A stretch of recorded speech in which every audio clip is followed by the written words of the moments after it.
మీ ఇంటికి మీ ప్లాటుకు ఒక కొత్త రక్షణ రానుంది. ఆంధ్రప్రదేశ్ ప్రభుత్వం ప్రాజెక్టు నక్షా కింద మహారాష్ట్ర తరహాలో ప్రాపర్టీ కార్డులు జారీ చేయడానికి సిద్ధమవుతోంది. ఇటీవల ప్రభుత్వ ప్రధాన కార్యదర్శి అధ్యక్షతన జరిగిన ఉన్నత స్థాయి సమావేశంలో ఈ నిర్ణయానికి ఆమోదం లభించింది. మొదట తాడేపల్లిగూడెం మరియు రేపల్లెలో పైలట్ ప్రాజెక్టుగా అమలు చేయనున్నారు. ఈ రెండు ప్రాంతాల్లో కలిపి 60,000 ప్రాపర్టీ కార్డులు జారీ చేయాలని లక్ష్యంగా పెట్టుకున్నారు. వచ్చే నెలాఖరులోగా సర్వే పూర్తి చేసి కార్డులను అందించనున్నారు. మహారాష్ట్రలో ముంబై, పూణే, థానే వంటి నగరాల్లో ఇప్పటికే ఈ విధానం అమలులో ఉంది.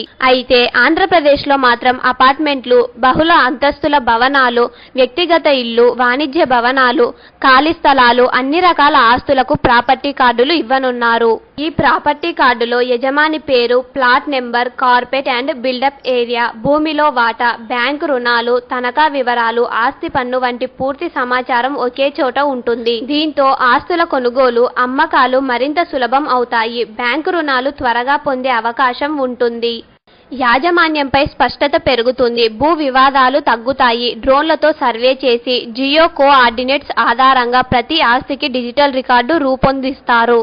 అంతేకాదు, అనుమతులు లేకుండా నిర్మించిన భవనాలు కూడా ఈ విధానంలో సులభంగా గుర్తించవచ్చు. రిజిస్ట్రేషన్ పూర్తయిన వెంటనే మ్యూటేషన్ ప్రక్రియ కూడా వేగంగా పూర్తయ్యేలా ప్రభుత్వం ప్రణాళిక రూపొందిస్తోంది.